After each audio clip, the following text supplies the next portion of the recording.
원용일 저자의 사물의 일터 신학 파트 1 소명의 일터 신학 왜 일하는가 1. 엘리사의 12 결의소 인생은 어차피 굴곡이 많지만 엘리야는 그야말로 롤러코스터를 탔다. 갈멜산에서 통쾌한 불쇼로 우상을 숭배하던 북이스라엘 아합 왕과 백성들에게 하나님의 살아계심을 입증하고 만천하에 하나님의 위대하심을 증거하던 엘리야가 아니었는가. 그러나 이세벨 왕비의 도끼 어린 보복 맹세가 두려워 국경도 넘은 엘리야는 유다 왕국 남단 브엘세바에서도 광야로 하룻길을 더 도망갔다. 로뎀나무 아래서 천사의 위로를 받고 힘을 얻은 엘리야는 40일간 걸어서 호렙산으로 갔다. 성경에는 오즈의 마법사와 같이 하나님의 다양한 모습이 나타나는데 전혀 기대하지 않은 엘리야에게 세미한 소리로 나타나신 하나님의 말씀은 한마디로 너의 할 일이나 하라는 꾸중이었다. 혼자만 살아남았고 우상을 숭배하는 세상에서 목숨이 위태로우니 하나님이 책임지시라고 푸념했던 엘리야는 머쓱해졌다. 그가 할 일은 기름을 부어 왕을 임명하는 선지자의 고유 업무였다. 그리고 놀랍게도 자신의 후계를 정하는 일이었다. 또 아벨 무홀라 사밧의 아들 엘리사에게 기름을 부어 너를 대신하여 선지자가 되게 하라. 열왕기상 19장 16절. 아뿔싸, 이런 뜻은 아니었는데 그냥 좀 힘들다고 하소연한 것뿐인데 휴가 좀 다녀왔더니 책상이 사라진 상황이 아닌가. 엘리야가 한탄하지 않았을까. 그런데 장난스럽게 생각할 상황이 아니다. 아합과 이세벨의 우상 숭배에 대해 하나님이 비장한 결단을 내리셨다. 하사엘의 칼을 피하는 자를 예후가 죽일 것이요 예후의 칼을 피하는 자를 엘리사가 죽이리라. 그러나 내가 이스라엘 가운데에 7,000명을 남기리니 다 바알에게 무릎을 꿇지 아니하고 다 바알에게 입맞추지 아니한 자니라. 열왕기상 19장 17절에서 18절. 하나님은 예후의 쿠데타를 통해 아합 왕과 이세벨 왕비를 응징하고 또한 엘리사를 통해 바알의 우상 숭배에 대한 징벌을 계획하셨다. 이런 상황에서 아합 왕의 우상 숭배의 척결의 사명을 가지고 엘리사가 북이스라엘 왕국의 선지자로 등장한다. 엘리사가 부름받는 장면에 등장하는 특이한 사물을 일터 신학의 관점으로 생각해보자. 엘리야가 거기서 떠나 사밧의 아들 엘리사를 만나니 그가 12 결의소를 앞세우고 밭을 가는데 자기는 12째 결의소와 함께 있더라. 엘리야가 그리로 건너가 겉옷을 그의 위에 던졌더니 열왕기상 19장 19절. 하나님은 부자도 부르신다. 12 결의소라니 이 생소한 사물이 도대체 무엇인가? 결의소란 멍에에 매어 쟁기를 끄는 소 2마리를 말한다. 요즘식으로 말하면 100마력 이상의 대형 트랙터와 같은 농사 도구이다. 소 2마리가 함께 쟁기를 끌게 하면서 밭을 가는 일을 하는데 더구나 엘리사의 집은 결의소 12를 동원하여 밭갈이를 하고 있었다. 엘리사의 집안은 그야말로 분홍이었다. 나는 어릴 적에 거제도에 있는 외가와 친가에 가서 방학 시절을 보내곤 했다. 꽤 큰 규모로 농사를 지은 외가에만 한때 소가 2마리에 송아지가 2마리까지 4마리가 있었던 기억이 있다. 거의 언제나 소는 1마리로 좋겠고 그 1마리 소에 소죽을 끓여주는 일이 겨울 저녁의 낭만이었다. 그런데 엘리사의 집은 2마리씩 묶인 겨릿소가 12쌍이라니 24마리의 소를 가지고 있는 분홍이었다는 사실이 참 놀랍다. 하나님은 이렇게 부잣집 아들인 엘리사를 선지자로 부르셨다. 하나님은 부자를 좋아하시는가? 선지자들이 부름받기 전에 재정 상황이나 재산 신고 내용이 성경에 잘 나오지 않기 때문에 정보가 적지만 부자를 부르신 일은 그리 흔하지 않은 것 같다. 아모스 선지자는 목자이면서 뽕나무를 재배하는 자였다고 하는데 2가지 일을 하니 부유했던 것이 아닌가 생각했더니 오히려 가난한 사람이었다. 한 가지 일로 생계를 유지하기 힘들어 투잡을 가진 것이었다. 요나 선지자는 도망가면서 다시스로 가는 꽤 비싼 배삭을 지불했는데 남한테 빌리지 않고 재정적으로 좀 여유 있는 삶을 살았던 것일까 막연히 상상해본다. 부자였는지 가난했는지 상세히 알려주는 기록이 거의 없다. 중요한 사실 하나는 하나님이 부자도 사역자로 부르신다는 것이다. 부자만 부르지는 않으시지만 틀림없이 부자도 부르신다. 마태가 기록한 어부 출신 4명의 제자가 부름받는 장면을 살펴보자. 예수님이 야고보와 요한을 부르셨는데 그들은 배와 아버지를 버려두고 예수님을 따랐다. 아마도 집안 소유의 배를 가지고 일했던 야고보와 요한은 자연스럽게 아버지에게 배를 상속받을 수 있었을 것이다.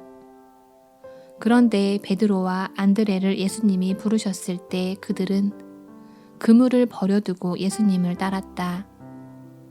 베드로 형제는 배를 빌려서 고기잡이를 한 어부라고 보면 그들은 부자가 아니었을 가능성이 높다.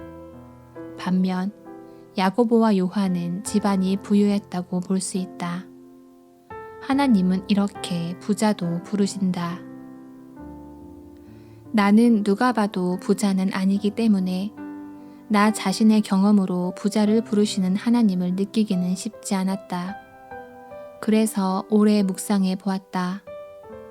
부자를 부르신 하나님에 대해서 기분 나빠할 것도 없고 왜 부자를 부르시는지 의아해 할 것도 없다. 부자를 부르신 하나님에 대해 생각해 보니 하나님의 뜻이 어렴풋이 느껴졌다. 하나님이 말씀하신 엘리사의 사명이 무엇인가? 예후의 칼을 피하는 자를 엘리사가 죽이리라 했다.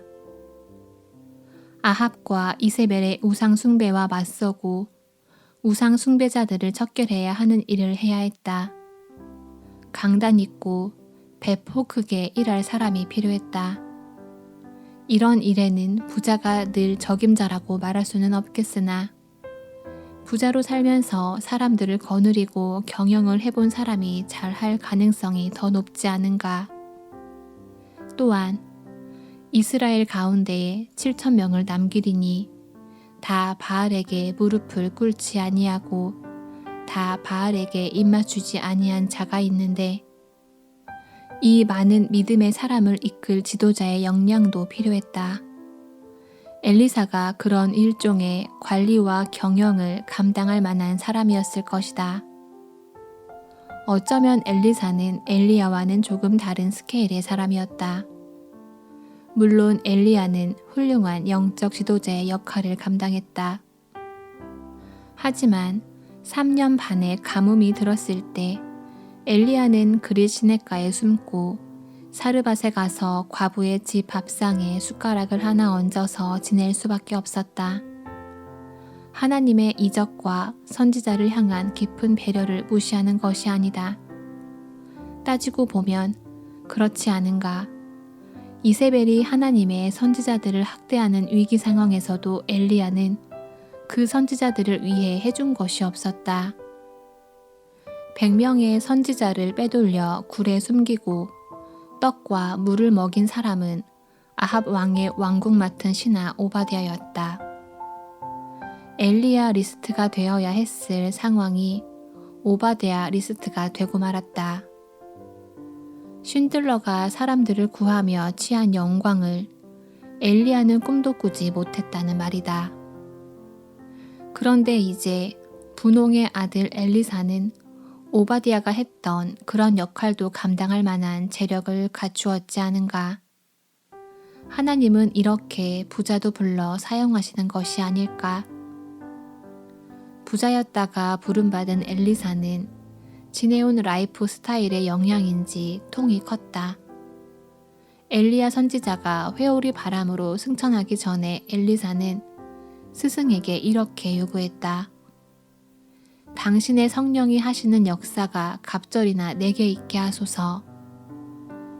열왕기하 2장 9절. 어쩌면 이렇게 배포가 클 수 있단 말인가. 엘리야 선지자의 절반도 아니고 선지자만큼도 아니었다. 성령의 역사를 갑절이나 요구했다. 그러면 엘리사의 요구대로 이루어졌는가? 엘리야가 말했다. 내가 어려운 일을 구하는도다. 그러나 나를 내게서 데려가시는 것을 내가 보면 그 일이 내게 이루어지려니와 그렇지 아니하면 이루어지지 아니하리라. 열왕기하 2장 10절. 하나님은 엘리야가 회오리 바람을 타고 하늘로 올라가게 하셨고 내 아버지여 내 아버지여 이스라엘의 병거와 그 마병이여 라고 소리 지르던 엘리사는 자신의 요구가 응답된 것을 확신했다. 그러자 엘리사는 스승의 몸에서 떨어진 겉옷을 주워가지고 요단 언덕에 서서 그 겉옷으로 물을 치며 이렇게 소리쳤다. 엘리야의 하나님 여호와는 어디 계시나이까? 열왕기하 2장 14절. 그 엘리야의 하나님이 엘리사에게도 이적을 행할 능력을 주셨다. 엘리야가 했던 것처럼 엘리사가 강물을 치자 물이 이리저리 갈라졌다. 그 마른 땅을 엘리사가 건넜다. 이것이 엘리사의 첫 번째 이적이었다. 그 후 엘리사의 요구에 하나님이 응답하셨다. 열왕기하와 성경에 기록된 엘리사의 이적들은 스승 엘리야가 베푼 이적의 2배가 된다. 이적의 횟수로 모든 것을 다 표현하기는 힘들지만 통 큰 엘리사가 원한 갑절의 성령 역사가 그렇게 이루어졌다. 여기서 우리는 하나님이 부자였던 엘리사를 불러 사역을 시키신 이유 하나를 발견할 수 있다. 엘리사는 12겨릿소로 농사를 짓던 사람으로서 하나님이 그 시대의 필요에 따라 사용하시기에 적합했다. 하나님은 열심히 일하는 사람을 부르신다. 또한 12겨릿소에서 중요한 사실 하나는 엘리사가 12번째 겨릿소와 함께 밭을 갈고 있었다는 점이다. 엘리사가 일하고 있었다는 사실이 중요하다. 엘리사는 일하다가 하나님의 부르심을 받았다. 소명의 중요한 요소가 여기에 있다. 여기서 12번째란 밭을 가는 겨릿소의 순서와 위치를 말해준다. 앞쪽에 종이나 품꾼들이 각각 11겨릿소로 밭을 갈도록 하고 아마도 엘리사는 맨 뒤에서 그들의 작업을 지켜보면서 일했던 것 같다. 밭갈이를 책임지는 관리자의 역할도 하면서 자신도 역시 일을 하고 있었다는 사실이 중요하다. 엘리사는 일하는 관리자, 즉 플레잉 코치였다. 하나님은 이렇게 자신의 일터에서 부지런히 일하는 사람을 선지자로 부르셨다. 자신이 하는 일을 열정적으로 제대로 하지 않는 사람이 선지자의 사역을 잘 감당할 수 있겠는가? 그런데 이런 상식이 얼마나 자주 무시되고 있는가? 나는 이 직장일이나 사업은 관심도 없고 잘할 생각도 없지만 하나님이 교회를 섬기는 사역자로 부르시면 정말 잘할 수 있습니다. 이런 말이나 자세가 결코 바람직할 수는 없다. 하나님은 열심히 일하던 사람을 불러서 새로운 사명을 맡기셨다. 그런 예를 성경 여러 곳에서 찾을 수 있다. 하나님은 미디안 광야에서 양을 치던 목자 모세가 자신의 일터에서 열심히 일할 때 그를 이스라엘의 지도자로 부르셨다. 그 지역에서는 평소에 자연 발화로 나무에 불이 붙는 경우가 잦았다. 하지만 불이 자연히 사그라지곤 했다. 그런데 모세는 떨기나무가 불타는 것을 그저 지나치지 않고 확인하려고 돌이켜서 갔다. 나이가 80세인 노인 모세가 이렇게 자신의 일터에서 벌어진 일에 관심을 보이며 성실할 때 하나님이 모세를 불러 이스라엘 백성을 애굽에서 구원하는 사명을 주셨다. 또한 예수님은 세관에 앉아 세무 업무를 보던 마태를 제자로 부르셨다. 마태는 하던 일을 그만두고 예수님을 따르기로 결심했다. 성실하게 자신의 일터에서 일하던 사람을 예수님이 제자로 부르셨다는 사실이 중요하다. 앞에서도 살펴본 대로 예수님은 일하던 어부였던 베드로 형제와 야고보 형제를 제자로 불러 사명을 주셨다. 전날 밤에 고기를 한 마리도 잡지 못했던 베드로를 생각해보라. 고기가 한 마리도 잡히지 않는데 어떻게 밤새 그물을 던질 수 있었겠는가? 베드로는 그렇게 성실하게 밤을 새워 그물질을 했던 사람이다. 또한 사도 바울도 자신의 일을 열심히 할 때 부름받은 사람이다. 바울은 율법이 규정하는 대로 나무에 달린 자는 저주를 받는다고 판단하여 예수님을 메시아로 믿는 그리스도인들을 박해하는 일에 앞장섰다. 그래서 다메섹으로 가는 길에 예수님을 만나 소명을 받았다. 이렇게 하나님은 일하던 사람을 부르셨다. 열심히 일하는 현장에서 그들을 불러 새로운 사명을 맡기셨다. 이제 하나님의 부르심에 순종하는 일이 남았는데 12 겨릿소로 밭을 갈던 엘리사는 어땠는지 살펴보자. 결단의 단호함을 보여주는 파부침주의 작별의식. 열심히 일하던 엘리사는 이스라엘 선지자 엘리야가 겉옷을 던지자 즉각 반응했다. 그가 소를 버리고 엘리야에게로 달려가서 이르되 청하건대 나를 내 부모와 입맞추게 하소서. 그리한 후에 내가 당신을 따르리이다. 엘리야가 그에게 이르되 돌아가라. 내가 내게 어떻게 행하였느냐 하니라. 열왕기상 19장 20절.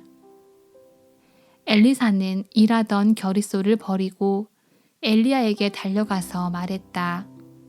소명을 확인한 사람의 즉각적인 반응을 보여주고 있다. 하나님의 부르심을 확인하면 우리는 즉각 반응할 수 있어야 한다. 베드로와 안드레, 야고보와 요한이 예수님의 부르심에 즉각 반응했다. 마태복음은 그들이 곧 그물과 아버지를 버려두고 예수를 따랐다고 강조한다. 마태 자신도 세간에 앉아 업무를 보고 있다가 부름을 받자 일어나 세간 업무를 청산하고 따랐다고 부르심에 대한 즉각적인 반응을 기록하고 있다. 그런데 엘리사는 아버지도 버려두고 따른 야고보와 요한과는 달리 부모와 입맞추고 인사하기를 요구한다.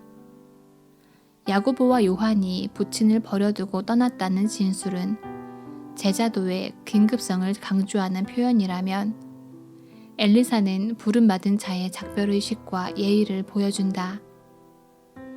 부모님에게 말씀드리고 새로운 길을 가야 하지 않겠는가? 12 결의소의 마지막 결의소를 담당하며 농사일을 책임지던 아들이 떠나야 한다면 대표 마름이라도 뽑아 집안일을 제대로 할 수 있도록 조치해야 하지 않겠는가? 그래서 엘리야 선지자도 허락했다고 생각한다. 이것은 제자도의 긴급성과는 좀 다른 차원으로 책임의식과 상식적인 절차의 중요성을 가르쳐준다. 물론 예수님은 한 제자가 아버지를 장사하고 난 후에 주님을 따르겠다고 할 때 허락하지 않으셨다. 예수님은 죽은 자들이 그들의 죽은 자들을 장사하게 하고 너는 나를 따르라고 하셨다.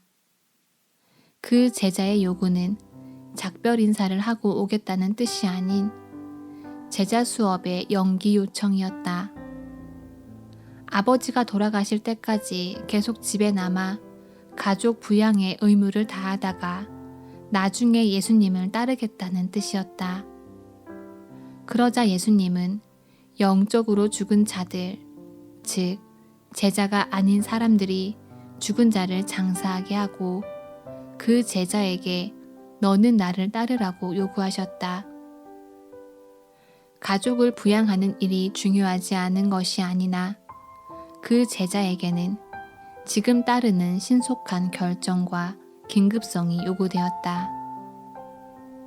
엘리사는 가족과 일터 공동체를 떠나 새로운 부르심에 응답하면서 일종의 의식을 하고 있다. 엘리사가 그를 떠나 돌아가서 한 결의소를 가져다가 잡고 소의 기구를 불살라 그 고기를 삶아 백성에게 주어 먹게 하고 일어나 엘리야를 따르며 수종 들었더라. 열왕기상 19장 21절.